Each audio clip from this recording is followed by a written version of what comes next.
জুলাই স্মৃতিস্তম্ভে শ্রদ্ধা নিবেদন করছে সর্বস্তরের মানুষ। সেখান থেকে সরাসরি যুক্ত হচ্ছেন সহকর্মী শাহ বাইজিদ আহমেদ।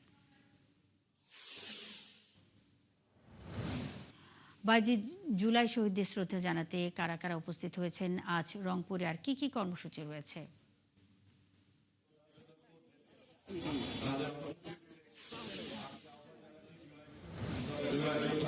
মুন্নি, জুলাই আজকের এই দিবসটি উপলক্ষে কিন্তু সকল স্রোত মিলিত হয়েছে রংপুরের জুলাই স্মৃতিস্তম্ভে। আমি এই মুহূর্তে আছি এখানে বিভিন্ন সামাজিক, সাংস্কৃতিক, রাজনৈতিক সংগঠন এবং সংগঠনের নেতাকর্মীরা ফুল দিয়ে শ্রদ্ধা নিবেদন করছেন। ইতিমধ্যে ফুল দিয়ে শ্রদ্ধা নিবেদন করেছেন রংপুর বিভাগীয় কমিশনার, রংপুর রেঞ্জের ডিআইজি, রংপুরের মেট্রোপলিটন কমিশনার, রংপুরের জেলা প্রশাসক, বিএনপি এবং জামাতের রাজনৈতিক নেতৃবৃন্দ, সিটি প্রশাসক, রংপুর উন্নয়ন কর্তৃপক্ষ, এখন বিভিন্ন শ্রেণী পেশার মানুষ এবং সরকারি বেসরকারি প্রতিষ্ঠান তারা ফুল দিয়ে শ্রদ্ধা নিবেদন করছেন।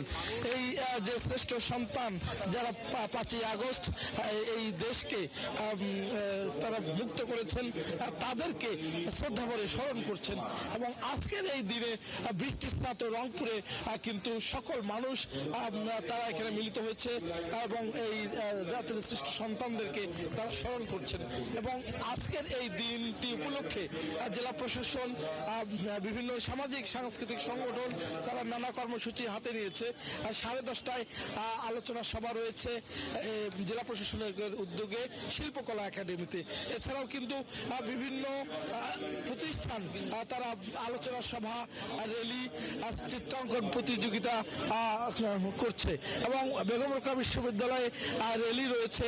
আবু সাইদের স্মরণে সেখানে তার পরিবারকে নিয়ে তাদের আলোচনা সভা রয়েছে। পাশাপাশি আজকের এই দিনটিকে ঘিরে কিন্তু সাধারণ মানুষের এক ধরনের উন্মাদনা কাজ করছেন। সরকারি ছুটি দেশব্যাপী ঘোষণা করা হয়েছে। আজকে রংপুরেও কিন্তু সরকারি ছুটিতে মানুষ এসেছে। এই যে সকাল থেকে বৃষ্টি, তারপরেও কিন্তু এই যে জুলাই চত্বর, সেই জুলাই চত্বর কানায় কানায় পূর্ণ হয়েছে এবং টাউন হল এলাকায় মানুষের অবস্থান তৈরি হয়েছে। তো আজকে দিনভর নানা কর্মসূচি রয়েছে মুন্নি এই দিবসটি উপলক্ষে রংপুরে। শাহ বাইজিদ আহমেদ, আপনি আছেন, খবর রাখতে থাকুন, সঙ্গেই থাকবেন। দর্শক, জুলাই গণ অভ্যুত্থানের 2 বছর পূর্তিতে রংপুরে নানা অনুষ্ঠানের আয়োজন করা হয়েছে। এই বিষয়ে বিস্তারিত তথ্য নিয়ে শাহ বাইজিদ আহমেদ রংপুর থেকে যুক্ত ছিলেন।